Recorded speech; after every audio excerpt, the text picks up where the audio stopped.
everybody, my name is Lisa and I'm going to go over assignment 5 for English Literature 104. Here are two websites that will be very helpful for you to help learning about critical writing in writing, and it will help you with the assignment.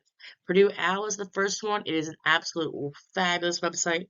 Any question that you might have about English at all, always check out Owl Purdue.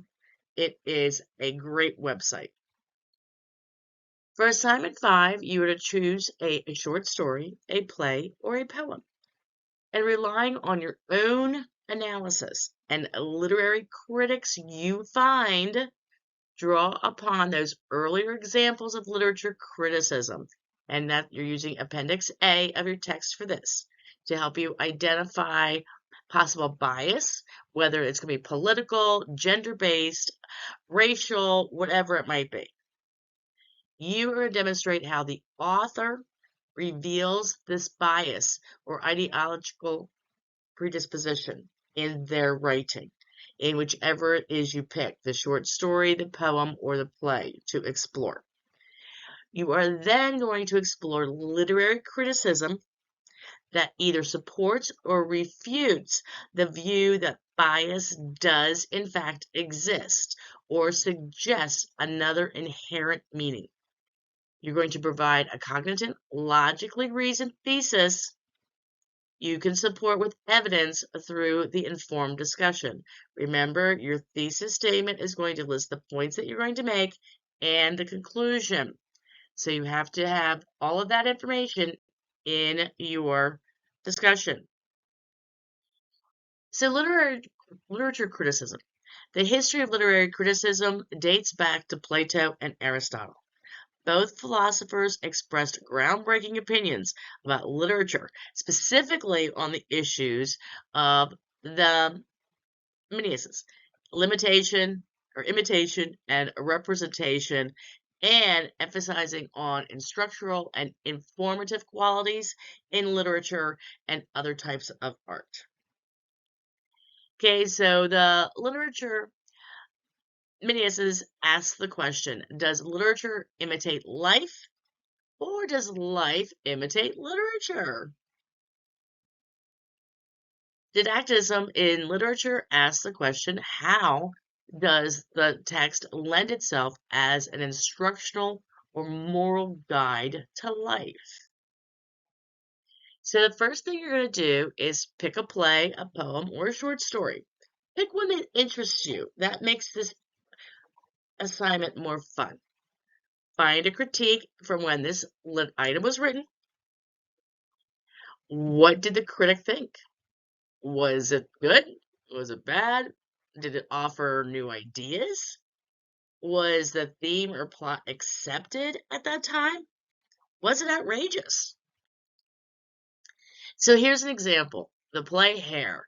This was in the 70s, okay? It was about a group of young people in New York City's East Village who banded together and they said that they were a tribe. It was based on astrology, and there was nudity. The men grew their hair long. They hung out inhaling incense and smoking pot.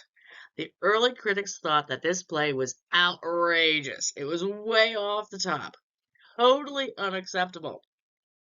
But today, decades later, the critics are actually looking at it differently. So for your assignment, what you're to do is find a critique about the play, the poem, or the short story that you picked. Demonstrate how the author reveals this bias or the ideological predisposition.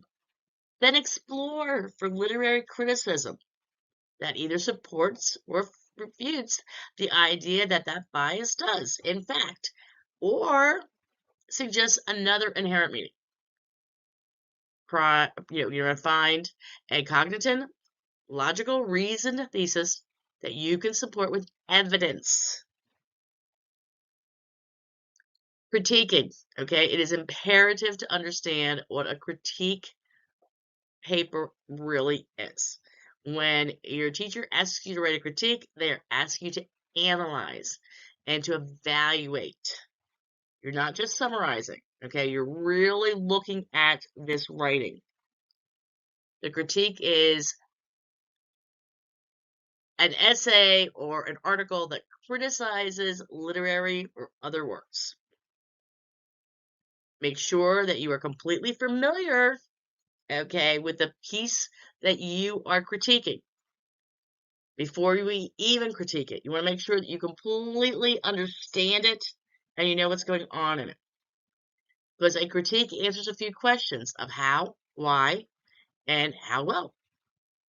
A critique does not mean criticizing the work in a negative sense, but rather interpreting it as you see it. And it's actually going to have both positive and negative points in it. The first step to take is analyze the piece of work. Discuss the author's main points of view. What was the author's purpose? See whom the author is performing for. Who was the audience? What argument does the author use to support the main points? And what evidence does the author cite to support those points? Check for any underlying biases or assumptions in the work that the author produces. Then next, you need to evaluate the author's ideas. You need to see whether the argument he provides is logical and whether the facts provided are accurate. There may be jargon present in the book or the writing, so that the author should have defined it and explained it, or even in other words, what was it? What are the terms? How are the terms defined? You should check the authenticity of the facts and sources cited, and whether there was actually a sufficient amount of evidence supplied.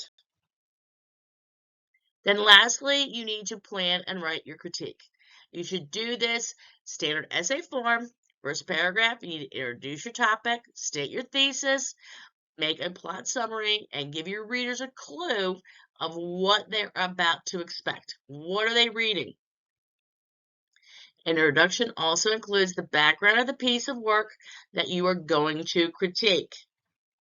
But remember, introduction paragraphs are only like 3 to 5 sentences long, so you have a lot of information to put in a small paragraph. For a project, be sure that you make the name of the writer, the author, and a bit of information about them that pertains to the argument. All right, the reader needs to know what it exactly is the point. What are you writing about? What are you trying to say? The introduction includes the director, the basic theme, and the names of the main characters.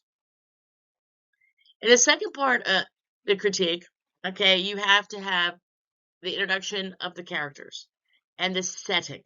You want to give a lot of details. You want the audience to be able to see what you're saying through your words. Bring out the author's important points and evaluate whether the evidence provided by the author supports the point of view. Break the thesis into different parts of the story, okay, because you have separate points, and you need to examine each one of those points separately. A very important thing that will strengthen your arguments is to give real examples of the piece of work that you are using. You always want to make sure that your audience is on top of what you're writing. Conclude the critique paper by really critiquing the piece of work. Okay, was it good? Was it bad? How did it make you feel? What did you think? Answer any questions you raised along the way and make a final statement about that piece of work that you just critiqued. So, critical review critique, here's less questions to ask yourself. Does the direct thesis convey both the subject and the reviewer's value judgment? Does the review provide a summary or a description to help you experience the film, music, event, whatever it might be?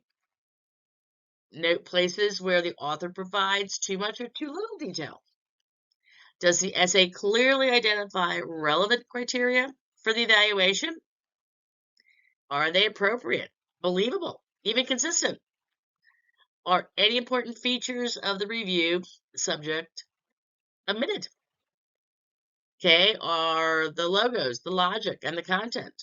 Does the essay provide sufficient, relevant, and interesting details and examples to adequately inform and entertain?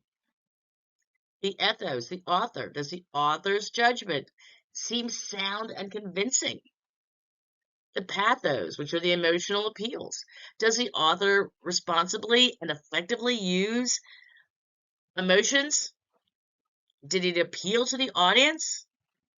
Does the author include adequate references to the opposition and respond to that opposition appropriately?